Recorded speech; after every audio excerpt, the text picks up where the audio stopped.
In the last video, we got the login information from the database. Let's look at the database really quickly here. We can go to PHP My Admin, which I find very useful for quick lookups here.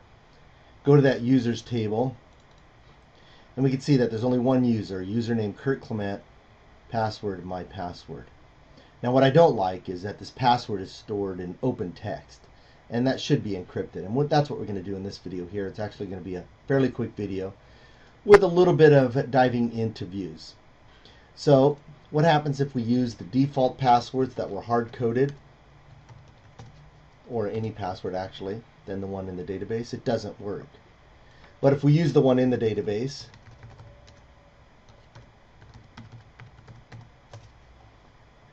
you can see that it does work and that the username is listed up here. Now what we're going to do is we're going to go from here to actually create a user. And what we do, we don't have a link on the menu, but we can just type in the URL because of the URL manager and just go to users create. Now what does that do? How do we get to this view? I'm not going to go into all of the layouts and all of the view information at this time.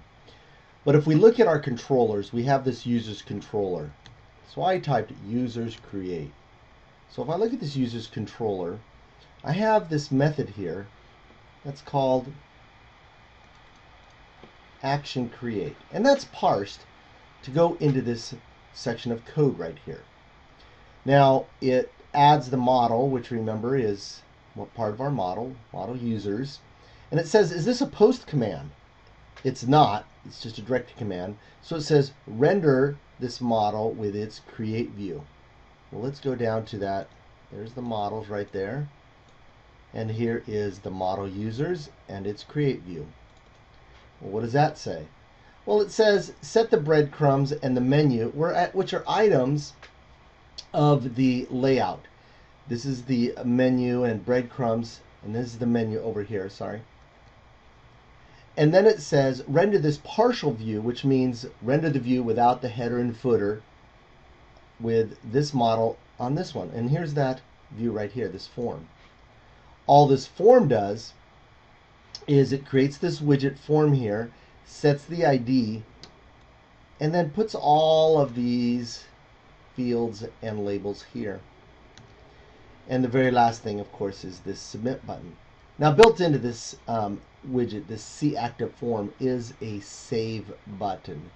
And that's going to take us back to the users controller and execute here. But now we're going to have some post variables. So it's saying if there's some post variables, then what I want you to do is to get those variables right here, those attributes, which are going to be all the information from this field right here. And then I want you to save it. And then I want you to view that user. So let's create a user here. We'll go admin, admin. And because I haven't modified some things, I am required to put a date here. And we'll change those later. We have some other things we need to change too. We'll create that. And it takes us to the view of that user, which is number 10, which is an auto increment on the primary key. And if we refresh that, we see that the primary key ID is 10, admin, admin, without the other information in there. Okay, so it took us to that view.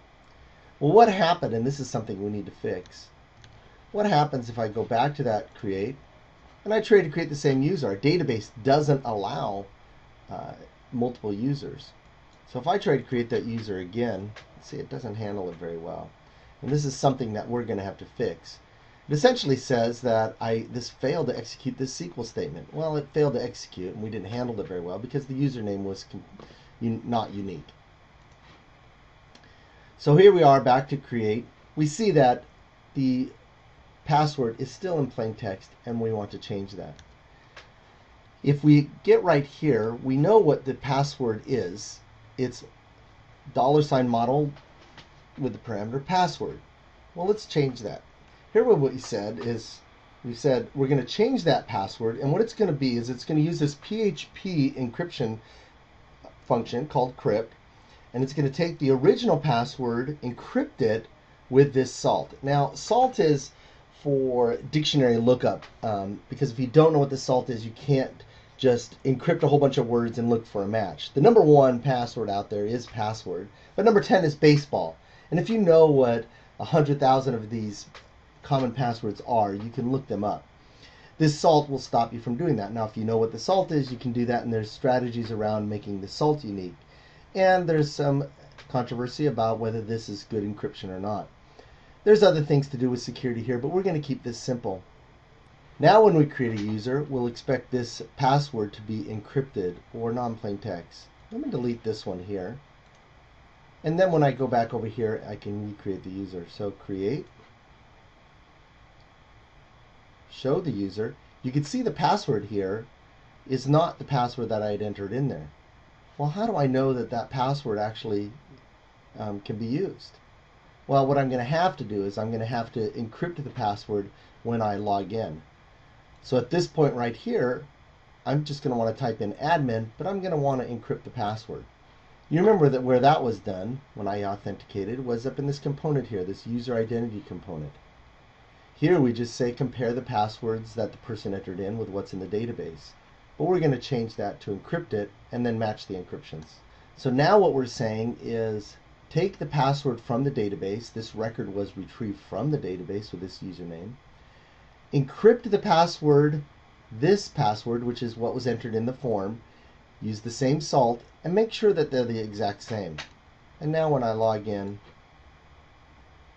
it matches. Well, what happens to my other one?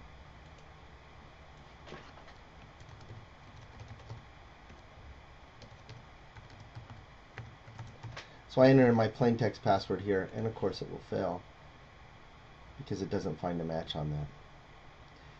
So what we've done is we've only added 2 lines of code. One here on the authentication, and one here when we save the record or when we create the record. And by that way, we can actually go to the database and we can see that the user has a non-plain text password. And that's what will be used for authentication. Of course, the downside of this is there's no way to retrieve that password. But that's another video. Plus, we have some errors to handle and some views to explain.